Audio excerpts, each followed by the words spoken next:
Pensamiento delegado. Así es como me llamó Bruno Valdés justo antes de despedirme. 18 años manteniendo sus sistemas en funcionamiento. Y un tipo de 38 años con una maestría en administración de empresas y una sonrisa de conferencia magistral decide que yo soy el problema. Mi nombre es Ricardo Solís. Tengo 54 años y, hasta ese martes por la mañana, era el arquitecto jefe de sistemas en Soluciones Financieras CIMA. Procesábamos 57.600 millones de pesos en transacciones cada mes. No está mal para un tipo que empezó apretando tuercas en una planta de fabricación en Jalisco. Bruno estaba allí de pie, con su traje de 36.000 pesos, como si acabara de salir de una reunión de presentación de Guadalajara. Había sido nuestro director ejecutivo durante apenas 8 meses, traído por la Junta para modernizar las operaciones y acelerar la transformación digital. Eso es jerga corporativa para hacer todo más nuevo y brillante, sin importar si funciona. La luz de la mañana se filtraba por aquellos ventanales que iban del suelo al techo en la sala de conferencias ejecutiva, proyectando largas sombras sobre la mesa de caoba. Estaba sentado en mi lugar habitual, el tercero desde la cabecera, observando las partículas de polvo flotar en el aire como si tuvieran todo el tiempo del mundo. Debería haber sabido que algo pasaba cuando vi a los otros ejecutivos ya sentados. Luis Herrera, el director de tecnología que había formado desde que era un desarrollador junior, Sergio Ramírez, el director de operaciones que había dependido de mi gestión de crisis durante la brecha de seguridad de 2019, Javier Corona, el director financiero que entendía exactamente cuánto dinero mi arquitectura le había ahorrado a esta empresa. Ninguno de ellos me miraba a los ojos. Ricardo, comenzó Bruno, con esa calidez ensayada en su voz que me ponía la piel de gallina. Necesitamos discutir la dirección futura de nuestro conjunto de tecnologías. No dije nada. Cuando llevas tanto tiempo en esto como yo, aprendes a dejar que la gente se ahorque con sus propias palabras. Dal suficiente soga y te mostrarán exactamente quiénes son. Continuó paseándose cerca de esas ventanas como si estuviera dando una presentación a los inversores. La Junta y yo hemos estado realizando una revisión exhaustiva de nuestra infraestructura técnica. Tus contribuciones a lo largo de los años han sido significativas. Ahí estaba. La pausa antes de significativas. En la jerga corporativa, esa pausa es el equivalente a una sentencia de muerte. Significa que un pero viene a continuación, y lo que sea que siga al pero va a doler. Sin embargo, dijo Bruno, girándose para mirarme directamente, el panorama de la industria ha evolucionado drásticamente. Nuestros competidores están aprovechando arquitecturas de vanguardia, nativas de la nube, implementando marcos de microservicios y desplegando soluciones impulsadas por inteligencia artificial para la optimización en tiempo real. Tu enfoque, aunque históricamente estable, representa un pensamiento delegado que está limitando nuestra capacidad para innovar y competir eficazmente. Pensamiento delegado. Yo había construido el sistema que mantuvo este lugar en funcionamiento mientras nuestros 3 mayores competidores se estrellaban espectacularmente durante el Buen Fin del año pasado. Sus soluciones, de vanguardia, no pudieron soportar la carga, pero nuestra arquitectura de legado procesó cada una de las transacciones sin un solo contratiempo. Yo había diseñado los protocolos de cifrado que pasaron todas las auditorías de seguridad desde 2006. Yo había creado los sistemas de conmutación por error que salvaron a la empresa durante la crisis de servidores de 2020, cuando la mitad de Internet se quedó a oscuras. Pero, al parecer, eso era solo pensamiento delegado. Me estás despidiendo, dije. No era una pregunta. Después de 18 años en el mundo corporativo mexicano, desarrollas un sexto sentido para estas conversaciones. Estamos reestructurando el equipo de liderazgo técnico, respondió con fluidez, como si hubiera practicado este discurso en el espejo. Tu puesto está siendo eliminado como parte de nuestra iniciativa de transformación digital. Por supuesto, te proporcionaremos un generoso paquete de indemnización, 6 meses de salario, continuación completa de los beneficios y una referencia positiva para tu próxima oportunidad. Miré alrededor de la sala una vez más. Estos tipos habían acudido a mí en busca de respuestas durante años. Llamadas de emergencia a las 2 de la mañana cuando el sistema de procesamiento de pagos comenzaba a arrojar errores. Despliegues de fin de semana cuando necesitábamos aplicar parches a vulnerabilidades de seguridad críticas. Mañanas de días festivos cuando algún cambio de configuración salía mal y millones de pesos en transacciones quedaban atascados en el limbo. Yo era el tipo al que llamaban cuando todo se iba al infierno. El que sabía dónde estaban enterrados todos los cadáveres, en sentido figurado. El conocimiento institucional que mantenía latiendo el corazón digital de esta empresa. Y ahora simplemente se quedaban allí sentados, silenciosos como lápidas. ¿Cuándo?, pregunté. Con efecto inmediato, respondió Bruno con precisión quirúrgica. Necesitaremos tus credenciales de acceso, dispositivos de la empresa y tarjetas de identificación. El personal de seguridad te acompañará a recoger tus pertenencias personales. ¿Limpio? Profesional. Eficiente. Como si fuera una pieza de equipo defectuosa que estuviera siendo retirada de servicio. Me levanté lentamente, recogiendo mi taza de café y mi cuaderno. 18 años de llamadas de emergencia a las 3 de la mañana. Despliegues de fin de semana y rescates de sistemas que mantuvieron esta empresa operativa. 18 años construyendo algo robusto y fiable en una industria donde, muévete rápido y rompe cosas, se había convertido en un evangelio. Todo reducido a 2 palabras, pensamiento delegado. Cuando llegué a la puerta, mi teléfono personal vibró en mi bolsillo. Nunca reviso los mensajes durante las reuniones, pero algo me hizo mirar la pantalla. Era una alerta automatizada de un sistema de monitoreo que había configurado años atrás, uno que supervisaba la salud de los componentes críticos de la infraestructura. Uno que nadie más sabía que existía porque lo había construido como un respaldo personal para detectar problemas, antes de que se convirtieran en desastres. La notificación hizo que mi mano se detuviera en el pomo de la puerta. El servicio de rotación de claves de cifrado mostraba un estado amarillo. Todavía no era crítico, pero era una advertencia de que algo necesitaba atención en las próximas 72 horas. Volví a mirar a la sala llena de ejecutivos que acababan de decidir que ya no necesitaban mi experiencia. Me guardé el teléfono en el bolsillo y salí por la puerta. El pasillo se extendía ante mí como un túnel. Cada paso resonaba en los suelos de mármol pulido que había cruzado miles de veces. Reuniones matutinas, emergencias nocturnas, despliegues de fin de semana cuando todos los demás estaban en casa con sus familias. Este edificio conocía mis ritmos mejor que la mayoría de la gente. Las miradas me seguían desde los cubículos y las oficinas de cristal mientras la noticia se extendía por él. Edificio como la pólvora. Las conversaciones se detenían a media frase. Los teclados enmudecían. En los entornos corporativos, las noticias viajan más rápido que la luz, transportadas por los canales de WhatsApp y los intercambios susurrados junto a la máquina de café. Mantuve mi paso firme, controlado. 18 años en este negocio forjan un tipo particular de compostura. Aprendes a mantener tu dignidad incluso cuando el suelo se mueve bajo tus pies. En el mostrador de seguridad, una joven llamada Norma Paredes se levantó demasiado rápido, casi derribando su café. Su credencial la identificaba como parte de la nueva oleada de contrataciones de los últimos 6 meses. Parecía nerviosa, probablemente no había hecho muchos acompañamientos por despido antes. Señor Solís, dijo con voz insegura, me han indicado que... Tengo una caja para sus pertenencias. Lo sé, dije con amabilidad. Solo estás haciendo tu trabajo. No hay nada por lo que disculparse. El alivio inundó su rostro mientras me entregaba una caja de cartón estándar, del tipo reservado para las despedidas. Dentro, colocaría los artefactos acumulados de 18 años. Mi colección de libros de programación, acumulada a lo largo de décadas de mantenerme al día con las tendencias tecnológicas. La foto de la fiesta de Navidad de la empresa de hace 3 años, cuando todavía las teníamos. Mi taza de café que decía, solo hay 10 tipos de personas en el mundo, las que entienden binario y las que no. Jimena me la había regalado para mi cumpleaños cuando empecé a aprender a programar. Entregué primero mi tarjeta de acceso.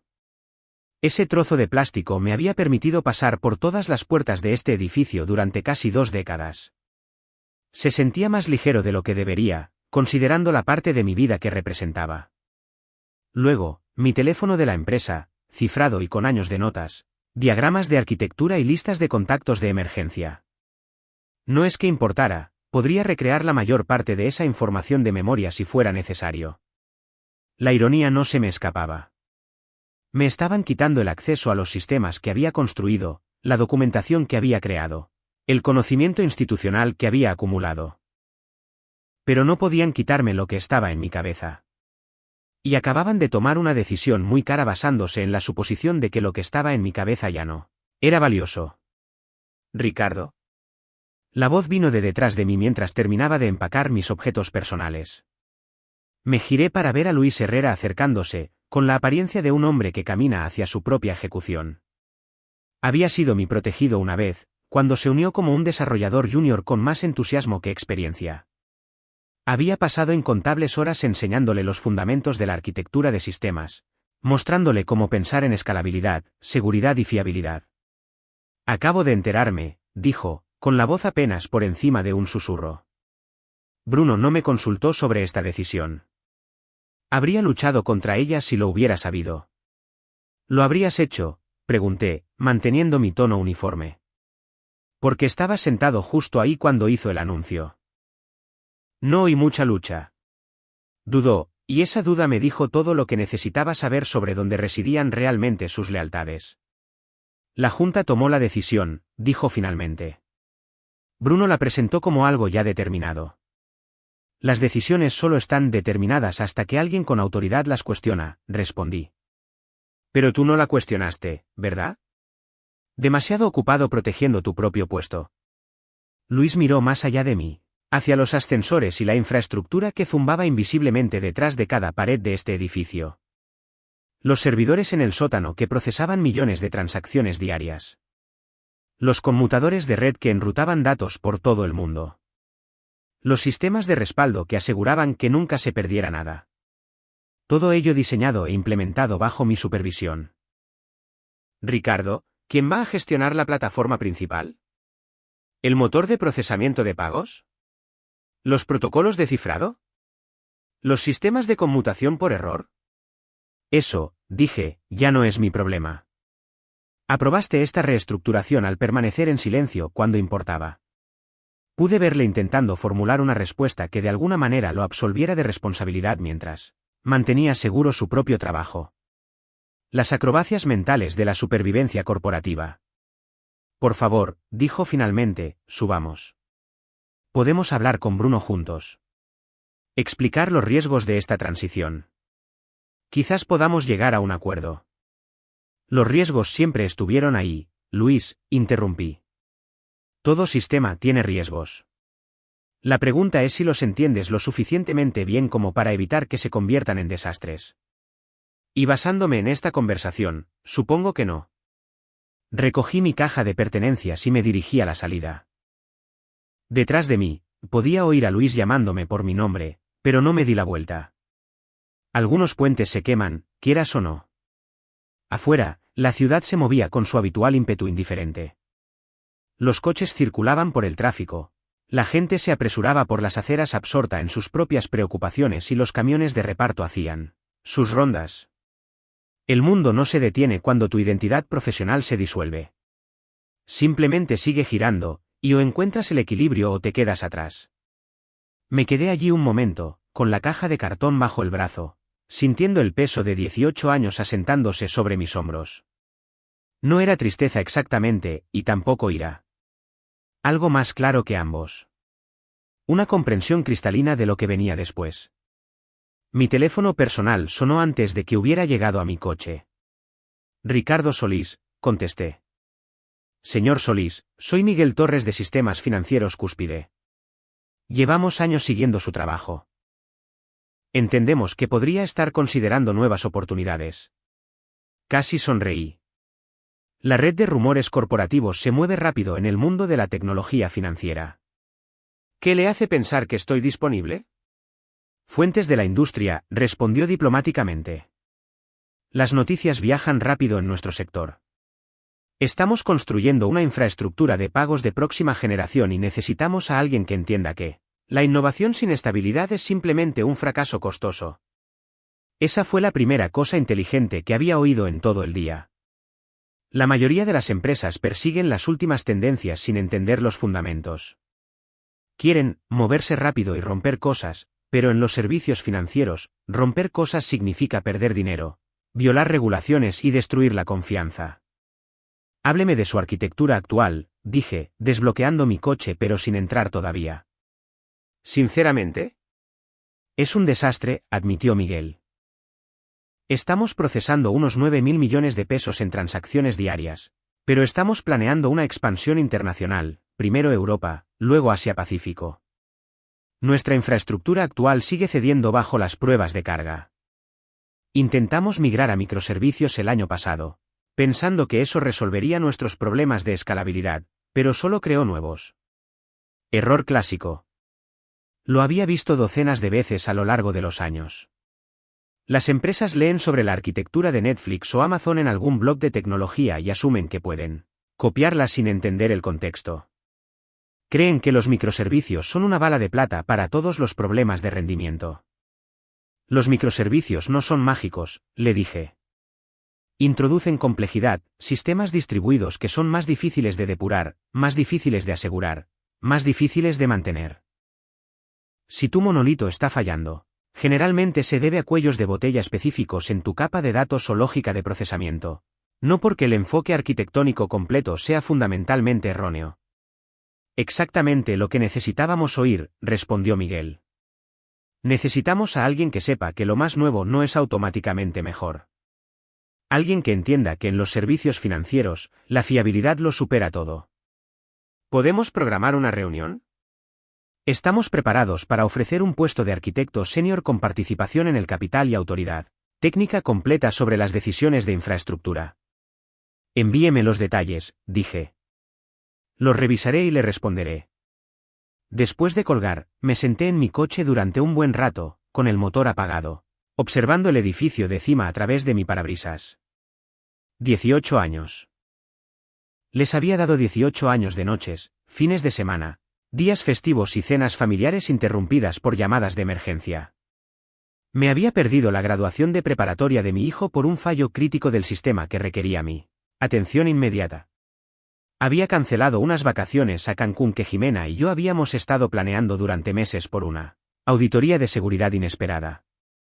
Había puesto las necesidades de esta empresa por delante de las de mi familia más veces de las que me gustaría contar, y acababan de decidir que eso no valía nada. Pero esto es lo que Bruno y su junta no entendían: cuando eliminas el conocimiento institucional, no solo pierdes a una persona. Pierdes décadas de contexto, cientos de pequeñas decisiones que dieron forma a cómo evolucionaron los sistemas y miles de casos límite que se manejaron silenciosamente antes de que pudieran convertirse en problemas. Pensaron que podían reemplazar la experiencia con entusiasmo, la sabiduría con innovación. Estaban a punto de aprender la diferencia entre las dos, y la educación iba a ser cara. Arranqué el coche y conduje hasta una cafetería a 3 manzanas de la oficina. Del tipo con muebles desiguales y baristas que no intentaban venderte bebidas de temporada. Pedí un café solo y encontré una mesa junto a la ventana desde donde podía ver la ciudad moverse mientras mi conversación con Miguel Torres continuaba por mensaje de texto. Mi portátil personal no era propiedad de la empresa. Nunca lo había sido. Contenía algo que el equipo de Bruno iba a necesitar muy pronto. Un servidor privado que había mantenido para mis propios proyectos, que contenía una carpeta etiquetada como documentación de la arquitectura de cima. Todo estaba allí: 18 años de conocimiento institucional, cada decisión de diseño, cada concesión, cada dependencia oculta que mantenía los sistemas funcionando sin problemas. Los protocolos de cifrado que había diseñado específicamente para el cumplimiento financiero. Los algoritmos de balanceo de carga que distribuían el tráfico de maneras que las soluciones comerciales estándar no podían igualar. Los procedimientos de conmutación por error que habían salvado a la empresa durante la crisis de infraestructura de 2020, cuando la mitad de Internet se quedó a oscuras. Todo ello documentado con meticuloso detalle, almacenado en mi propio equipo, accesible solo a través de mis credenciales personales. Porque había aprendido al principio de mi carrera que las empresas no valoran el conocimiento hasta que desaparece. Siempre había planeado transferir esta documentación adecuadamente cuando finalmente me jubilara o pasara a un nuevo puesto. Quizás realizar sesiones de formación durante varios meses, asegurando una transferencia de conocimientos fluida. Esa oportunidad acababa de ser eliminada. ¿Qué sucede cuando eliminas a la persona que entiende no solo cómo funciona un sistema, sino por qué fue construido de esa manera. Sospechaba que Cima estaba a punto de descubrirlo, y la lección les iba a costar más que mi salario anual. Mucho más. Cuando llegué a casa, era media tarde. La casa se sentía demasiado silenciosa, demasiado vacía. Jimena estaba visitando a su hermana en Monterrey durante la semana, y ambos hijos estaban en la universidad. Sara en el Tecnológico de Monterrey estudiando ingeniería, Miguel en la UNAM estudiando empresariales. Las facturas de sus colegiaturas eran un recordatorio constante de que ser despedido a los 54 no era solo una cuestión de orgullo herido. Se trataba de dinero real, de responsabilidades reales que no se detienen por una reestructuración corporativa. Desempaqué mi caja de cartón lentamente, encontrando un lugar para todo. Los libros de programación volvieron a mi estantería, acumulados a lo largo de décadas de mantenerme al día con la evolución de la tecnología. La foto de la fiesta de Navidad encontró su camino a mi escritorio. La taza de café del código binario fue al armario de la cocina, donde pertenecía. Luego me senté en mi oficina en casa y abrí mi correo electrónico. Habían llegado 17 mensajes nuevos desde que salí del edificio.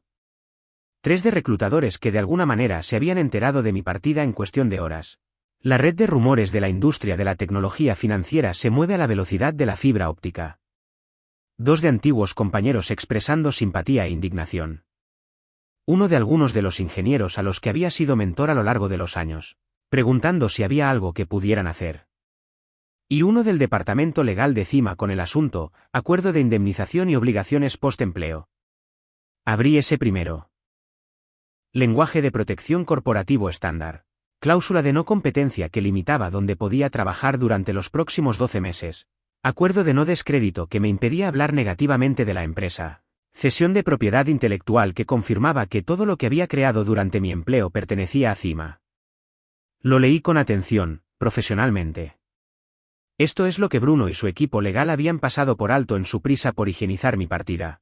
La cesión de propiedad intelectual solo cubría el trabajo creado durante el empleo utilizando recursos de la empresa. Mi documentación personal, almacenada en mis propios servidores. Desarrollada utilizando mi propio equipo durante mi propio tiempo, eso me pertenecía a mí. Y acababan de perder el acceso a todo ello. A las 6:30 de la tarde. Tuve una videollamada con Miguel Torres y el equipo de liderazgo de sistemas financieros Cúspide. Eran todo lo que Cima no era, ambiciosos, centrados, dispuestos a invertir en hacer las cosas bien en lugar de solo hacerlas rápido. Miguel me presentó a su director de tecnología, a su jefe de cumplimiento, a su vicepresidente de operaciones. Todos ellos hicieron preguntas inteligentes, trataron mi experiencia como valiosa en lugar de obsoleta. Queremos construir esto correctamente, explicó Miguel durante la llamada. No rápido, no a la moda, sino correctamente. Estable, seguro, escalable. Preferimos tardar 6 meses más y crear algo que dure que lanzarnos al mercado con algo frágil. Esa era la filosofía que había intentado mantener encima durante 18 años. La idea de que en los servicios financieros, la fiabilidad importa más que la velocidad. Que la seguridad supera a la conveniencia, que entender el comportamiento de tu sistema bajo estrés es más importante que implementar el último marco de trabajo. ¿Cuál es su cronograma?, pregunté. 18 meses para el despliegue internacional completo, respondió su director de tecnología. Pero queremos empezar con una base sólida. Rediseño arquitectónico completo basado en nuestras proyecciones de crecimiento y requisitos regulatorios. Cuando terminamos la llamada, me habían hecho una oferta, puesto de arquitecto jefe, una participación significativa en el capital, autoridad técnica completa sobre las decisiones de infraestructura y el mandato de construir sus sistemas de la manera correcta desde el principio. Sin atajos, sin concesiones, sin presión para usar soluciones de moda que no fueran apropiadas para el problema en cuestión. Acepté. Esa noche, mientras preparaba la cena en mi cocina silenciosa, recibí un mensaje de texto de Sofía Campos, una de las ingenieras junior a las que había sido mentor encima. Era inteligente, curiosa, una de las pocas personas que realmente escuchaba cuando explicaba el razonamiento detrás de las decisiones arquitectónicas. No sé qué está pasando con la empresa, escribió, pero quería darte las gracias por todo lo que me enseñaste. Me convertiste en una mejor ingeniera. Me quedé mirando ese mensaje durante un buen rato. Esto nunca se había tratado de castigar a individuos que no tenían control sobre las decisiones corporativas. Gente como Sofía solo intentaba construir sus carreras, aprender su oficio y contribuir con algo significativo. El problema no eran los ingenieros ni los gerentes individuales. El problema era una mentalidad institucional que trataba la experiencia como algo desechable, que valoraba la disrupción por encima de la estabilidad, que confundía la innovación con la sabiduría. Respondí: sigue aprendiendo, mantén la curiosidad y recuerda que la experiencia no es obsoleta. Simplemente es silenciosa hasta que la necesitas. A las 8:47 de la noche, sonó mi teléfono. Luis. Ricardo, necesito preguntarte algo. Adelante. El módulo de cifrado para las transferencias bancarias. ¿Dónde está la documentación del protocolo de rotación de claves? Cerré los ojos. El protocolo de rotación de claves era una de mis implementaciones de seguridad más críticas. Las regulaciones financieras requerían que las claves de cifrado se rotaran cada 72 horas para prevenir vulnerabilidades criptográficas a largo plazo. Pero el sistema que había construido era complejo, con requisitos de tiempo específicos, procedimientos de reversión y mecanismos de conmutación por error que debían coordinarse entre múltiples centros de datos. Debería estar en el repositorio principal, dije con cuidado. He buscado por todas partes. Hay documentación de alto nivel, pero no los detalles de implementación. Ni los casos límite ni los procedimientos de recuperación si algo sale mal durante la rotación. ¿Revisaste la wiki de arquitectura? Todo lo que hay ahí tiene años. Mencionaste que la actualizarías, pero había estado demasiado ocupado manteniendo los sistemas como para documentar cada matiz para personas que no habían mostrado interés en entender la complejidad involucrada. Siempre había planeado crear una documentación exhaustiva cuando tuviera tiempo, cuando la empresa invirtiera en recursos adecuados de gestión del conocimiento, cuando alguien hiciera las preguntas correctas. Luis, ya no trabajo allí, dije con suavidad. Tendrás que resolverlo. Ricardo, por favor. Sé que hoy fue injusto, pero el sistema todavía necesita mantenimiento. La gente depende de él. El sistema, interrumpí, hará exactamente lo que fue diseñado para hacer. Si no lo entiendes lo suficientemente bien como para mantenerlo adecuadamente, esa es una decisión que Cima tomó cuando eliminaron mi puesto. Largo silencio al otro lado. Casi podía oír las ruedas girando, la comprensión amaneciendo de que habían creado un problema mucho más grande de lo que entendían. ¿De verdad vas a hacer esto?, preguntó en voz baja. No estoy haciendo nada, respondí. Simplemente no estoy disponible para solucionar problemas para una empresa que decidió que mi experiencia era obsoleta. Tenéis ingenieros talentosos. Tenéis empresas de consultoría con perspectivas frescas. Resolvedlo. La ironía era perfecta. Me habían contratado hacía 18 años porque necesitaban a alguien que entendiera sistemas complejos. Me habían mantenido durante 18 años porque esos sistemas se habían vuelto más complejos, no menos. Y ahora me habían despedido porque pensaban que la complejidad era un problema que podía resolverse cambiando a herramientas más nuevas. Estaban a punto de aprender que la complejidad no desaparece cuando cambias de herramientas. Simplemente se mueve de sitio, y si no entiendes a dónde ha ido, vuelve para morderte cuando menos te lo esperas. Colgué y me senté en mi cocina, observando las luces de la ciudad parpadear a través de la ventana. Mañana, empezaría a construir algo nuevo, algo mejor, algo diseñado desde cero con todas las lecciones que había aprendido durante casi 2 décadas. Esta noche, dejaría que Cima descubriera lo que realmente habían perdido cuando decidieron que la experiencia era solo pensamiento delegado. La educación estaba a punto de comenzar.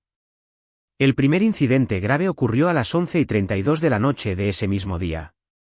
Mi teléfono empezó a sonar, no el del trabajo, que ahora estaba en algún cajón de seguridad encima, sino mi dispositivo personal. Miré la pantalla y lo apagué. Lo que sea que estuviera pasando encima ya no era mi problema.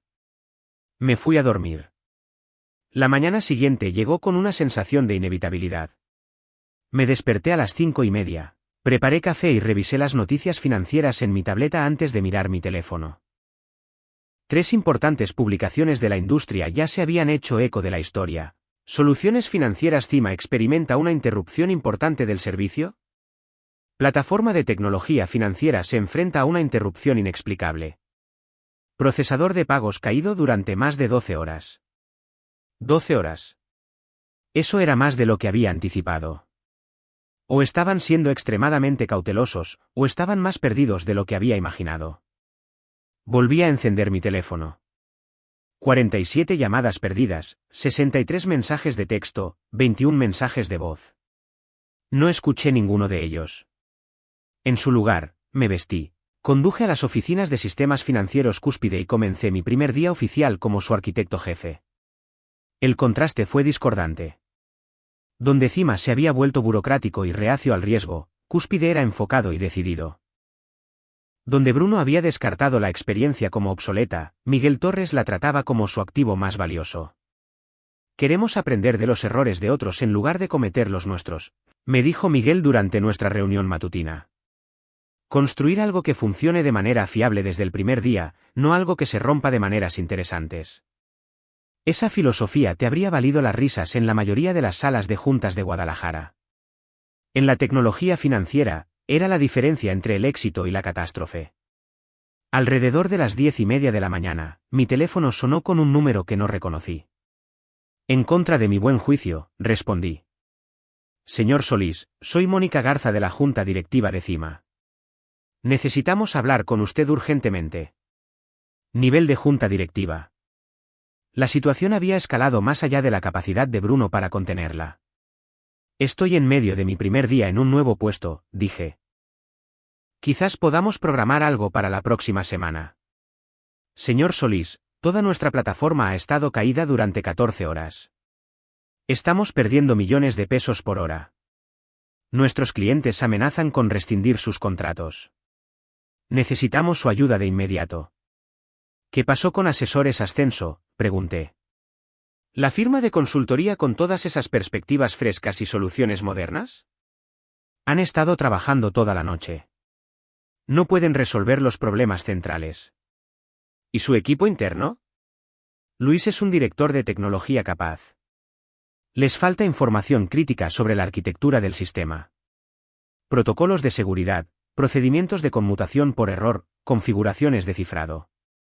Información que aparentemente no estaba documentada en nuestros repositorios estándar. ¿Por qué no estaba documentada?, pregunté, aunque ya sabía la respuesta. Otra pausa. No estamos del todo seguros. Podría haberlo explicado. Podría haberle hablado de años de solicitudes de presupuesto para recursos de documentación que fueron denegadas. Sugerencias para contratar arquitectos senior adicionales para proporcionar redundancia que fueron rechazadas para ahorrar costes. Propuestas de sistemas integrales de gestión del conocimiento que se consideraron gastos generales innecesarios. En cambio, dije, que es exactamente lo que me están pidiendo que haga. Que vuelva temporalmente. Como contratista. Le pagaremos lo que quiera. Tengo un nuevo puesto. Empecé hoy. No puedo simplemente abandonar ese compromiso.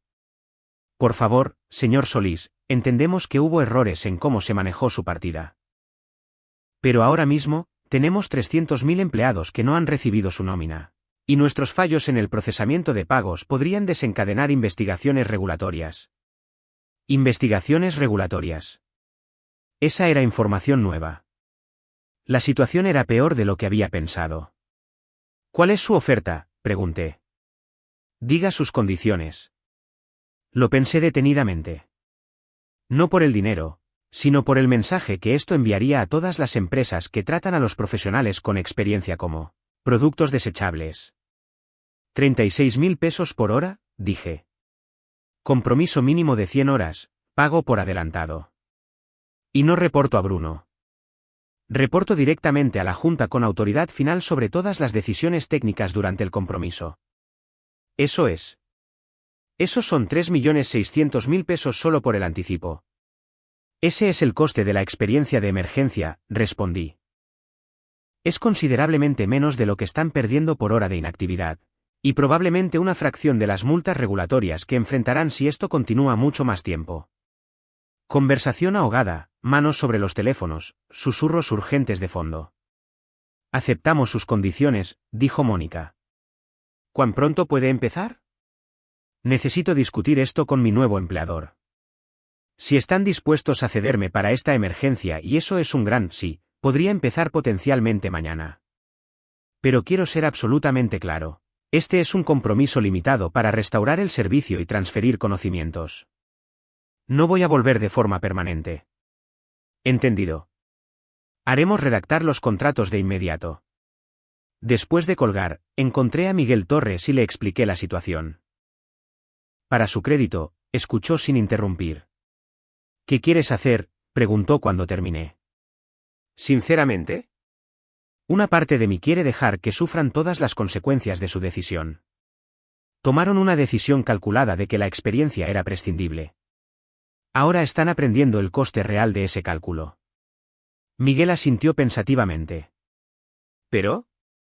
Pero hay 300.000 personas que necesitan sus cheques de pago. Empresas clientes que dependen de esa plataforma. Empleados de Cima que no tuvieron nada que ver con la decisión de despedirme. ¿Sabes lo que esto me dice de ti?, dijo Miguel. Eres exactamente el tipo de persona que queremos liderando nuestra arquitectura. Alguien que entiende que los sistemas sirven a las personas, no a los egos. Tómate el tiempo que necesites para limpiar su desastre. Hazlo de la manera correcta.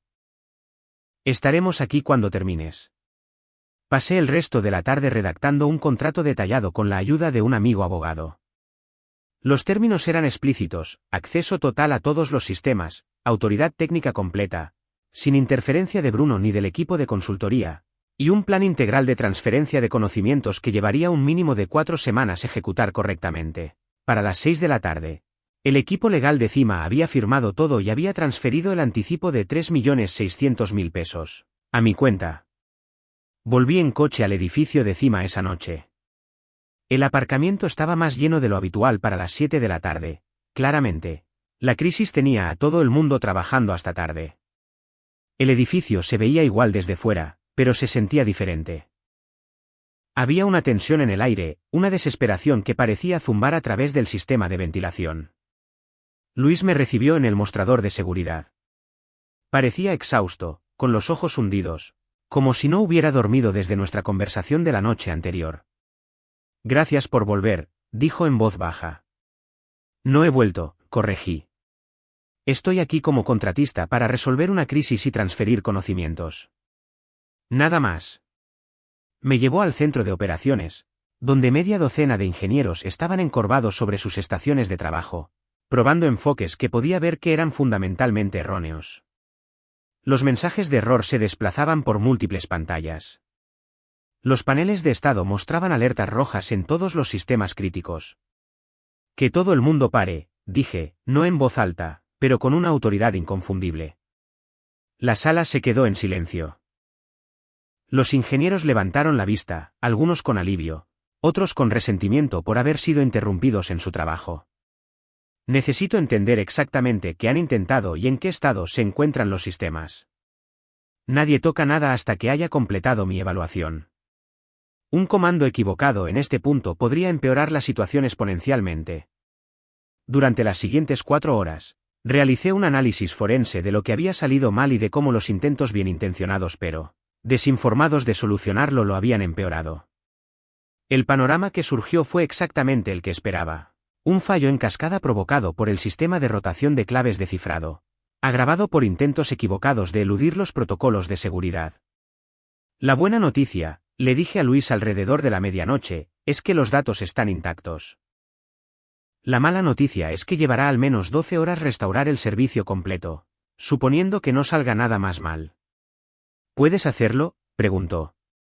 Miré alrededor de la sala a los ingenieros que habían estado luchando con este problema durante casi 20 horas, a los sistemas que había pasado 18 años construyendo y perfeccionando, a la arquitectura que representaba miles de decisiones cuidadosas tomadas durante casi 2 décadas. Sí, dije. Pero esta vez, vamos a hacerlo bien. Sin atajos, sin soluciones rápidas, sin eludir los protocolos de seguridad porque son inconvenientes. Cuando terminemos, vais a tener un sistema que no solo funciona, sino que realmente entendéis. Para las 6:15 de la mañana, los primeros sistemas volvieron a estar en línea. Para las 8:30 de la mañana, El procesamiento de transacciones se reanudó. Para las 10:45 de la mañana, la nómina retrasada finalmente se completó, depositando los cheques de pago que ya llevaban más de 30 horas de retraso. Me levanté del terminal, estiré la espalda y me giré para mirar a la sala llena de ingenieros que me habían visto trabajar durante toda la noche. La crisis inmediata está resuelta, dije. Pero si pensáis que esto fue solo un problema técnico, estáis equivocados. Esto fue un fallo en la gestión del conocimiento institucional.